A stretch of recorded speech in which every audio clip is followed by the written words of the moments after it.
12절에 보니까 여호와의 사자가 큰 용사요 여호와께서 너와 함께 계시도다. 예. 이 젊은 기드온이 미디안을 피해서 타작을 할 때 어떤 생각이었겠습니까? 분노스러웠겠죠. 우리 민족은, 우리 조국은, 기성세대는 대체 뭘 했길래 이런 수모와 폭력 앞에서 아무 힘이 없는가? 반드시 내가 힘을 키워서 저 미디안 사람들의 폭력을 어떻게든지 몰아내겠다 하는 마음이 있었겠죠.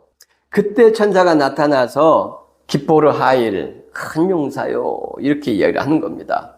그리고 여호와께서 너와 함께 하신다. 큰 용사라는 것은 기드온의 마음속에 내재되어 있는 불의한 폭력에 대한 분노, 악에 대한 분노, 내재되어 있는 의로운 감정, 이것을 천사는 통찰했던 겁니다. 너는 큰 용사다. 너 가슴속에 깊이 숨겨져 있는 그 분노, 악을 향한, 불의를 향한 그 정의로운 마음이야말로 하나님께서 너와 함께 하신다는 증거다. 여러분, 이런 게 너무나 중요합니다. 교회들이, 기독교인들이 지금 무슨 짓들을 하고 있는지 보세요. 교회의 이름으로, 하나님의 이름으로 국민을 향해서 총칼을 들이댄 사람을 탄핵하면 안 된다. 왜 기독교 신앙을 가진 사람들이 이 모양이 됐죠? 왜 목사들이 그런데 교인들을 동원합니까? 악인을, 국민을 죽이려고 했던 사람들을 보호하려고 교인을 동원하는 이 목사들이 정상적인 기독교인 지도자 맞습니까? 아니에요. 예수님께서 말씀하셨듯이 주여 주여 한다고 해서 다 같은 하나님의 자녀들이 아닙니다. 하나님의 말씀대로 행하는 자야만 천국에 들어가는 거예요. 헌금한다고, 예배드린다고 구원받지 못합니다. 제 이야기가 아니에요. 예수 그리스도 하나님의 아들께서 직접 수차례 마태복음만 해서도 10번 가까이가 등장을 해요. 그런데 우리가 이런 신앙을 가지고 있어요. 왜 그럴까요? 성경을 자기 마음대로 보기 때문입니다.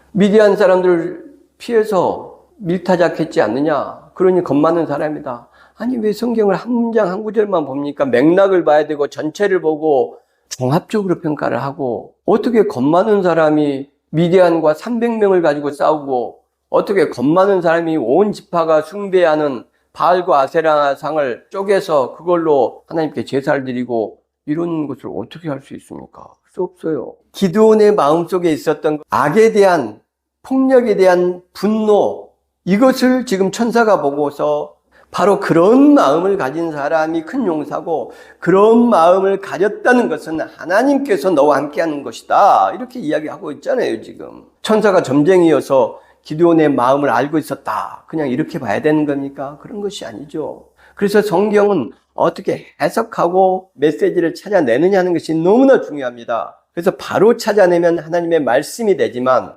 우리의 탐욕과 욕망을 가지고 성경을 바라보고 거기서 무엇인가를 끌어내기 시작을 하면 악마의 도구가 되는 것이 성경입니다. 기드온의 마음속에 있는 정의로운 마음, 악을 향한 분노를 천사가 발견하고 이야기를 해요. 그랬더니 기드온이 이야기를 합니다. 13절 한번 읽어볼까요? 기드온이 그에게 대답하되, 오 나의 주여, 여호와께서 우리와 함께 계시면 어찌하여 이 모든 일이 우리에게 일어났나이까? 또 우리 조상들이 일찍이 우리에게 이르기를 여호와께서 우리를 애굽에서 올라오게 하신 것이 아니냐 한 그 모든 이적이 어디 있나이까? 이제 여호와께서 우리를 버리사 미디안의 손에 우리를 넘겨주셨나이다 하니. 예, 아멘. 하나님이 함께 계신다면 어떻게 이런 일이 생깁니까? 어떻게 미디안이 이렇게 우리를 괴롭게 합니까?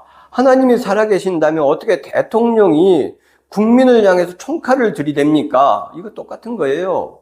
아니, 하나님께서 우리 대한민국을 버리셨기 때문에 이런 거죠. 하나님께서 이스라엘을 버렸기 때문에 미디안에게 우리가 이런 수모를, 고통을 당하는 거 아니겠습니까? 이렇게 이야기하는 겁니다. 이게 잘못된 건가요? 기독교인들이 하나님한테 질문해야 됩니다.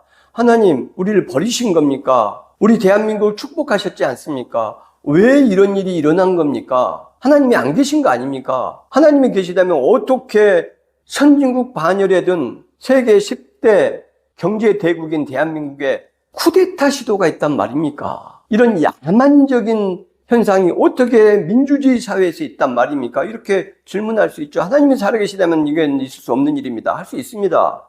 젊은 사람들이 이런 질문을 할 때에, 믿음 부족한 사람들이 이런 질문할 때 이걸 대답할 수 있어야 돼요. 기독교인들은 경강부회하고 억지를 부려서 아전인수격으로 해석하는 것이 아니라 정확한 성경의 해석을 가지고 그들을 이해시킬 수 있어야 돼요. 기드온이 지금 그렇게 질문하지 않습니까? 천사에게.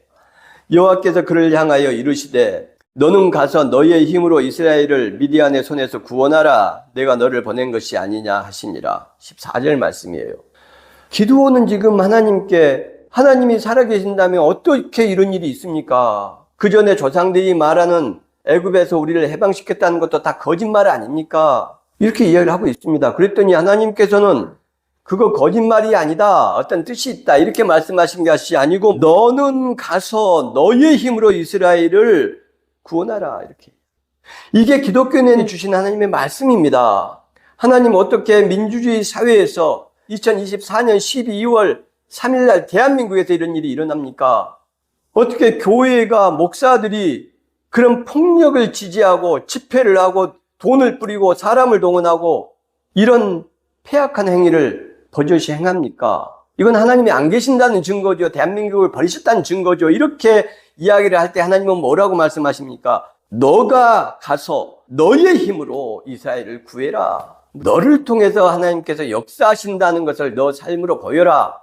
탄핵 찬성 집회에 나가고 광화문에 나가서 불의한 힘, 불의한 폭력, 불의한 권력에 동참할 수 없다는 것, 그리고 그런 악과 불의에 대해서 단호하게 반대한다는 너의 뜻을 보여라. 너의 힘을 보여라. 이 말씀 아니에요. 너가 구해라. 이런 불의한 폭력 앞에 이런 현실의 대한민국의 상황에서 우리 그리스도인들은 바로 국민을 향해서 총칼을 들었던 이 불의한 힘 앞에 저항해야 되는 겁니다. 그들과 싸워야 되는 겁니다.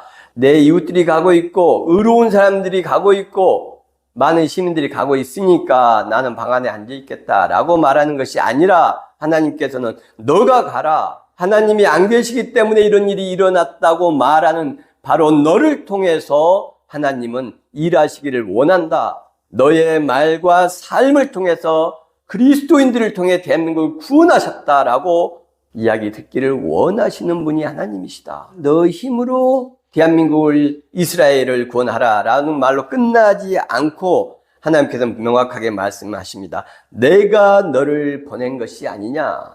내가 너를 지금 보내고 있지 않느냐. 사명을 주지 않느냐. 너가 대한민국을 구할 사람이다. 너 마음속에 있는 그 정의로운 마음, 악을 향한 분노가 바로 이 나라를 구할 수 있는 힘이고 에너지다.